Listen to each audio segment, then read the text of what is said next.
Hello friends, welcome to our channel crypto with Vishal. आज के video में करेंगे गाइस बिटकॉइन के बारे में डिस्कस। डेट 22 है हमारा $50 डेली बिटकॉइन बाय करने का। उसको यहाँ पे हम लोग बाय करेंगे। वजीरेक्स का कई यूजर्स का क्वेश्चन था क्या अपडेट चल रहा है यहाँ पे, तो एक बार वजीरेक्स के बारे में बात करेंगे। यूएस मार्केट के हालात खराब हैं, रिसेशन को लेके काफी सारी चीजें हो रही हैं और कुछ इंडिकेटर जो है बोल रहे हैं कि रिसेशन स्टार्ट भी हो गया है। क्या इसका इंपैक्ट क्रिप्टो करेंसी मार्केट पे देखने को मिल सकता है, और सबसे बड़ी चीज कहां गया बुलरन, क्या होगा बुलरन का 2024 में जो बुलरन हमें दिखने वाला था, क्या चांसेस हैं वो दिखेगा या बुलरन ओवर हो गया, अब यहां से खाली क्रैश ही देखने को मिलेगा। उस बारे में आज के वीडियो में डिस्कस करेंगे और एंड में कुछ बहुत इंपॉर्टेंट चीजें जो मुझे आप लोगों के साथ डिस्कस करनी है, जो लॉन्ग टर्म पे आपके लिए काफी हेल्पफुल होंगी। अगर आप उन चीजों को नहीं करते उसको आज के वीडियो में डिस्कस करेंगे। सबसे पहले क्रिप्टो एनालिसिस पे मार्केट कैप 1.9% डाउन, वॉल्यूम की बात करेंगे 31.9% यहां पे डाउन चल रहा है।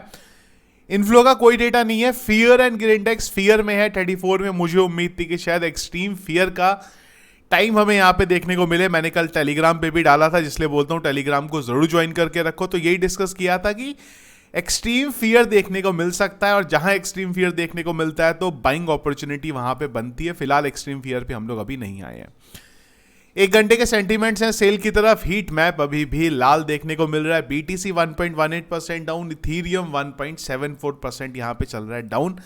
लिक्विडेशन की बात करेंगे, कल के दिन में करीब करीब अगर आप यहां पे देखें तो $250 मिलियन का लिक्विडेशन हुआ और पिछले 24 घंटे में 75,000 से ज्यादा ट्रेडर लिक्विडेट हुए और टोटल $191 मिलियन का लिक्विडेशन हमें देखने को मिला है। सबसे पहले चलते हैं बिंगेक्स के ऊपर। अगर आप एवरेज बाइंग देखेंगे हमारी, वो है 64,855 पे। अगर आप देखेंगे लॉस तो करेंटली 6.35% का अपने को लॉस है। चिंता की कोई बात नहीं है क्योंकि हमें फर्क ही नहीं पड़ता बिटकॉइन के प्राइस से। हम तो बाई कर रहे हैं यहाँ पे डेली, और आज $50 बाई करने के बाद मुझे लगता है कि हमारी जो एवरेज बाइंग है वो 64,500 के नियर अबाउट 500-400 के नियर अबाउट जो है यहाँ पे पहुंच चुकी होगी। तो डेट 22 हो गया हमारा यहाँ पे खत्म। बिटकॉइन के चार्ट की बात करेंगे जब ये वीडियो बना रहा हूं। बिटकॉइन का करंट प्राइस है 60,774 और आप देखें क्या हुआ कल रात 59,890 के लेवल को बिटकॉइन ने यहां पे टच करा और उसके बाद हल्का सा हमें बाउंस बैक जो था वो देखने को यहां पे मिल गया। जिस जगह पे हम लोग हैं अभी, कल क्या हमें देखने को मिलेगा यहां पे मार्केट में, क्या नीचे मार्केट जाएगा या यहां से रिकवरी देखने को मिलेगी, उसमें बड़ा इंपॉर्टेंट रोल है वो इस न्यूज का जो इस समय सिर्फ सबसे ज्यादा ट्रेंड हो रही है यहाँ पे रिसेशन की, कि यूएस जो है वो रिसेशन में यहाँ पे एंटर कर चुका है। इसके अलावा कुछ इंडिकेटर भी हैं यहाँ पे। सैम रूल इंडिकेटर है और इसके अकॉर्डिंग अगर आप देखोगे तो हम लोग रिसेशन जो है जस्ट उसके बिल्कुल उसके यहाँ पे करीब है और आप बोल सकते हैं इनफैक्ट एंटर भी हम लोगों ने नियर अबाउट उसके कर लिया। और ये इंडिकेटर है ये फेड के ये एक एक्स एम्प्लॉय हैं, उन्होंने यहाँ पे बनाया। तो कई सारे इंडिकेटर हैं जो ये शो कर रहे हैं कि यूएस जो है करंटली रिसेशन में है यहाँ पर, जिन सब चीज़ों का impact currently crypto currency market पे हमें देखने को मिल रहा है। बहुत क्विकली रिकैप करूंगा कौन से इंपॉर्टेंट फैक्टर हैं क्रिप्टो करेंसी मार्केट के लिए। एक तो ईरान वर्सेस इजराइल का जो वॉर चल रहा है उसका इंपैक्ट देखने को मिला है। यूएस के स्टॉक मार्केट में फ्राइडे के दिन $3 ट्रिलियन का जो फंड है वो मार्केट से उड़ा है। $3 ट्रिलियन तो क्रिप्टो करेंसी की टोटल मार्केट कैप नहीं है, जितना फंड यूएस स्टॉक मार्केट से उड़ा है यहाँ पे। जेनेसिस ने इसके अलावा 16,500 बिटकॉइन क्रिएटर्स को रीपे करने के बारे में बात करें, वो यहाँ पे फट आ गया। तो ये सब चीजें हैं जो करंटली मार्केट को यहाँ पे इंपैक्ट कर दी और जिस वजह से बिटकॉइन का प्राइस भी यहाँ नीचे की तरफ जा रहा है। क्विकली एक बार डिस्कस करते हैं वजीरेक्स के बारे में, इसके बाद कुछ और इंपॉर्टेंट चीजें उसको डिस्कस करेंगे। तो वजीरेक्स की अगर आप यहाँ पे बात करते हैं तो जो पोल था वो पोल यहाँ पे खत्म हो गया हुआ है फाइनली, और पोल के बाद निश्चल ने ट्वीट भी किया था कि पोल खत्म हो गया। बेसिस ऑन यूजर्स ने क्या फीडबैक दिए उसके बेस पे ये अनाउंस करेंगे कि क्या नेक्स्ट प्लान है यहाँ पे वो करने वाले। ये जो पोल हुआ है वो 100% गारंटी नहीं है, और अगर आप पोल में देखेंगे तो जो बी था उसको 57.8% लोगों ने उसके फेवर में है और 42.2% लोग ए के फेवर में है। तो बी के फेवर में ज्यादा लोग हैं। ज्यादा लोगों का मानना है कि यार फंड दो हमें, जो रिकवरी होगी उसमें हम लोग सेकंड प्रायोरिटी में आएंगे, दैट इज ओके, पर हमें करंटली यहाँ पे फंड चाहिए। इसके अलावा कोई भी अपडेट नहीं है। वजीरेक्स ने एक जो वेब पेज भी बनाया था डेली रिपोर्ट के लिए, उसमें 27 तारीख के बाद कोई डेटा नहीं आया। वजीर एक्स का जो ट्विटर हैंडल है वो खाली है, कुछ भी अपडेट नहीं कर रहा है, सिर्फ और सिर्फ एक काम कर रहा है वो ये है कि निश्चल के जो ट्वीट है उनको रीट्वीट कर रहा है। इसके अलावा कोई भी अपडेट जो है वजीर एक्स के ट्विटर हैंडल पे देखने को हमें मिल ही नहीं रहा है हैक्स से रिलेटेड। इसी वजह से मैं वीडियो में डाल नहीं रहा, क्योंकि जब कुछ अपडेट है ही नहीं वजीर एक्स की तरफ से, तब तो क्या वीडियो के अंदर डालें यहाँ पे। जैसे ही कुछ कंक्रीट सॉल्यूशन के साथ अपडेट आएगा हम लोग डिस्कस कर लेंगे। फिलहाल के लिए अपडेट इतना ही है कि जो पोल था वो खत्म हो गया हुआ है। अब पोल पे ये फाइनली देखने वाले हैं कि क्या हम लोग यहाँ पे आने वाले टाइम में करने वाले हैं। अब कुछ इंपॉर्टेंट चीजें हैं जिसको यहाँ पे डिस्कस करेंगे, और उसमें से कुछ यूजर्स के क्वेश्चन भी है। तो एक क्वेश्चन कई यूजर्स का ये है कि रिसेशन अगर यूएस के अंदर आ रहा है उसका इंपैक्ट बिटकॉइन पे कैसे देखने को मिल सकता है। भाई बिटकॉइन को तो इसीलिए बनाया गया था ना कि अगर कल को रिसेशन आता है, इन्फ्लेशन आता है, बिटकॉइन पे उसका इंपैक्ट नहीं पड़ता। लेकिन ठीक है, आपकी बात, सारे पॉइंट यहाँ पे सही है, लेकिन अल्टीमेटली बिटकॉइन का प्राइस आज की डेट में जो है, उस प्राइस पे बिटकॉइन को खरीदने के लिए मार्केट से पैसा चाहिए ना।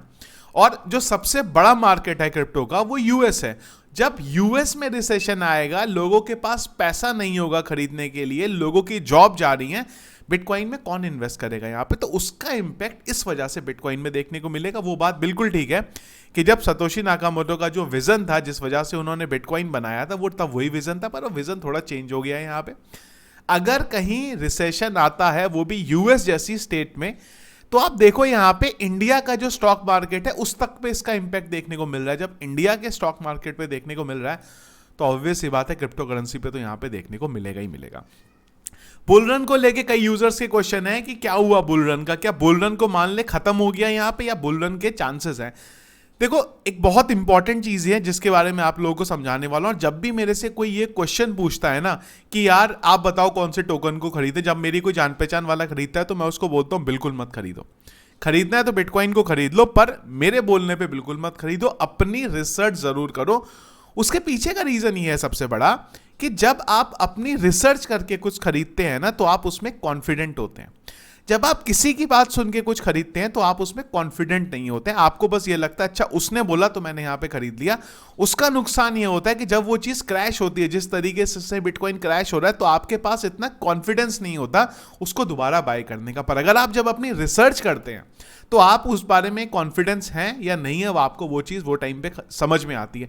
बिटकॉइन की बात करूं तो मेरा बोलना यह है कि बिटकॉइन किसी प्राइस में जाएगा मैं खरीदूंगा इसको। बिटकॉइन कितना भी नीचे यहां पे जाएगा मैं बिल्कुल तैयार हूं खरीदने के लिए, क्योंकि मेरी रिसर्च है उसके पीछे।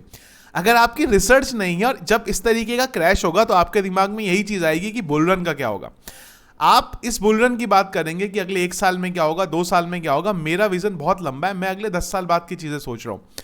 अब कई लोग बोलेंगे यार 10 साल तक तो कोई रहे ना रहे, क्या इस चीज का फायदा। यार देखो, इन्वेस्टमेंट जब आप करते हो ना, शॉर्ट टर्म के लिए नहीं करते हो, लॉन्ग टर्म के लिए करते हो। लॉन्ग टर्म में ही फायदा होता है। पिछले इतने सालों में होने के बाद, क्रिप्टो मार्केट में होने के बाद, इवन स्टॉक मार्केट में मैंने अर्ली डेज में ट्रेड किया है। आज जब मैं स्टॉक मार्केट को देखता हूं, फर्स्ट टाइम मैंने स्टॉक मार्केट में ट्रेड किया था 2009-2010 में। आज जब मैं देखता हूं कि मैंने उस टाइम पे स्टॉक्स को खरीद के छोड़ दिया होता।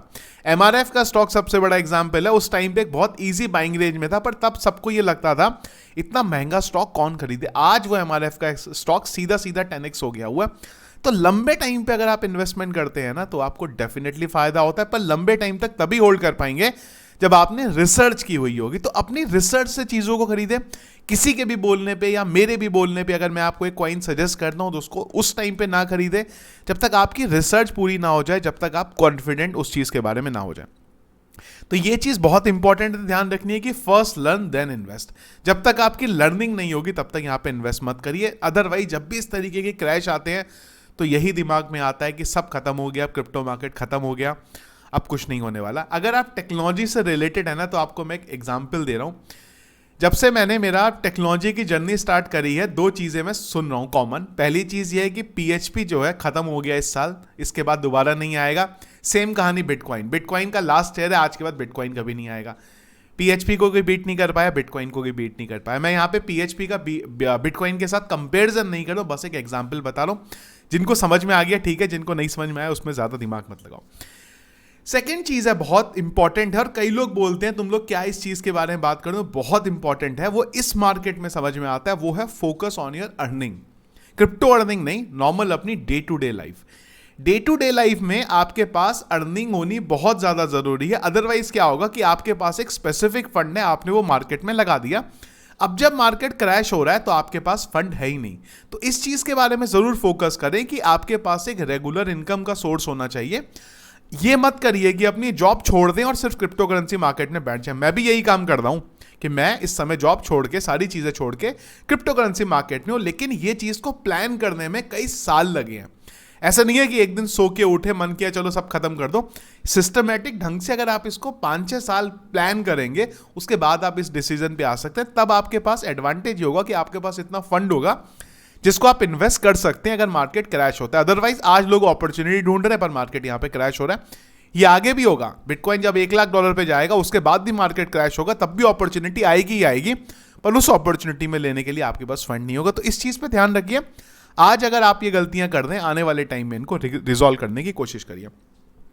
अगला बहुत इंपॉर्टेंट चीज, और ये चीज जब हम पहले बोलते हैं ना कोई नहीं सुनता इसको, वो ये है कि जब भी आप क्रिप्टो करेंसी मार्केट में, स्टॉक मार्केट में या कहीं पे भी इन्वेस्ट कर रहे हैं, लोन लेके, अपनी फीस से, किसी की शादी का पैसा, इन सब चीजों से मत लगाइए।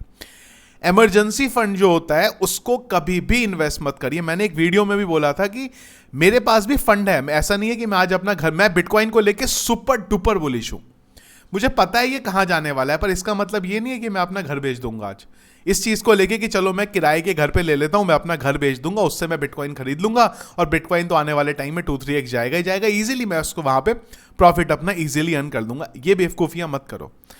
अल्टीमेटली आपको अपनी जिंदगी चलाने के लिए आज की डेट में फिएट करेंसी चाहिए, INR में रुपए चाहिए अगर इंडिया में हो, तो वो होना बहुत ज्यादा जरूरी है। वो इमरजेंसी फंड को कभी भी इन्वेस्ट मत करो। ये जब क्रैश होता है ना तब चीजें समझ में आती है, अदरवाइज सबको लगता है क्या यार फालतू की बातें कर दो। एक और इंपॉर्टेंट चीज, मैं कभी भी ये नहीं बोलता हूं कि ऑल्ट कॉइन्स को मत खरीदो, मैं कभी आपको ये नहीं बोलता हूं मीम कॉइन को मत खरीदो, बिल्कुल खरीदो। मीम कॉइन को, ऑल्ट कॉइन्स को अपने पोर्टफोलियो में रखना बहुत ज्यादा जरूरी है, लेकिन 40 से 50% बिटकॉइन को भी रखना बहुत ज्यादा जरूरी है अपने पोर्टफोलियो में। आपको अगर आप इस रूल के अकॉर्डिंग चलते हो तो लंबे टाइम पे, अगर आप 2-3 साल की ड्यूरेशन पे भी बात करोगे, आप एवरेज आउट भी करोगे, तो आपको एटलीस्ट नुकसान नहीं होगा। एटलीस्ट जो आपने इन्वेस्ट करा है, बिटकॉइन तो 2x होगा ना, बिटकॉइन तो आपकी भरपाई कर पाएगा ना, भले ही आपको फायदा हो या ना हो, पर आपको नुकसान नहीं होगा। तो हमेशा ऑल्ट कॉइन्स खरीदिए, हमेशा मीम कॉइन्स खरीदिए, पर जो मेजर आपकी जो फंड है आपका, उसको बिटकॉइन में रखिए। 40 to 50% बिटकॉइन में रखिए, बाकी आप अपने किसी भी ऑल्ट कॉइन में डालना, आप चिंता मुक्त होकर यहां पे डालिए, आपको नुकसान नहीं होगा। पर लोग गलती क्या करते हैं, यहां पे 40 to 50% डालते हैं मीम कॉइन में, बाकी का डालते हैं ऑल्ट कॉइन में। बिटकॉइन, इथेरियम में क्या है, कुछ नहीं है। तो वो जब इस तरीके से मार्केट क्रैश होते हैं, आपको लॉस होता है। जब मार्केट ऊपर जा रहा होता है तब सब बढ़िया है, पर यह ध्यान रखिएगा कि 4 साल की बुल रन की एक साइकिल में मार्केट ऊपर 1 साल ही होता है मुश्किल से, बाकी के जो 3 साल हैं वो डाउनफॉल ही देखने को मिलता है यहाँ पे। और उस डाउनफॉल के बाद एक बार आपकी हिम्मत जो है यहाँ पे जवाब दे देती है, जो इस टाइम पे यहाँ पे हो रहा है। तो इन चीज़ों को मेरा मानना है आप यहाँ पे करिए, करेंगे तो आपको लंबे टाइम पे डेफिनेटली फायदा होगा। तो आप लोगों का क्या ओपिनियन है? आप लोगों को लग रहा है जो बोल रहा हूँ वो सही है या नहीं है? अभी भी आपको लगता है नहीं यार ये सब चीज़ें बेकार है, मीम कॉइन, ऑल्ट कॉइन खरीदो, अपना इमरजेंसी का फंड लगाओ, फायदा तो हमें होना ही होना है। जरूर मुझे एक बार कमेंट बॉक्स में आप लोगों का ओपिनियन यहाँ पे बताइएगा। तो ये था गाइस हमारा आज का वीडियो। पसंद आया आपको, इसको लाइक और शेयर जरूर कीजिएगा। चैनल में अगर आप नए हैं, फर्स्ट टाइम वीडियो देख रहे हैं, जरूर चैनल को सब्सक्राइब कर लीजिएगा। क्रिप्टो करेंसी मार्केट की रेगुलर अपडेट्स के लिए टेलीग्राम को जरूर ज्वाइन कर लीजिएगा, उसका भी लिंक वीडियो के डिस्क्रिप्शन पे मिल जाएगा। Thank you friends.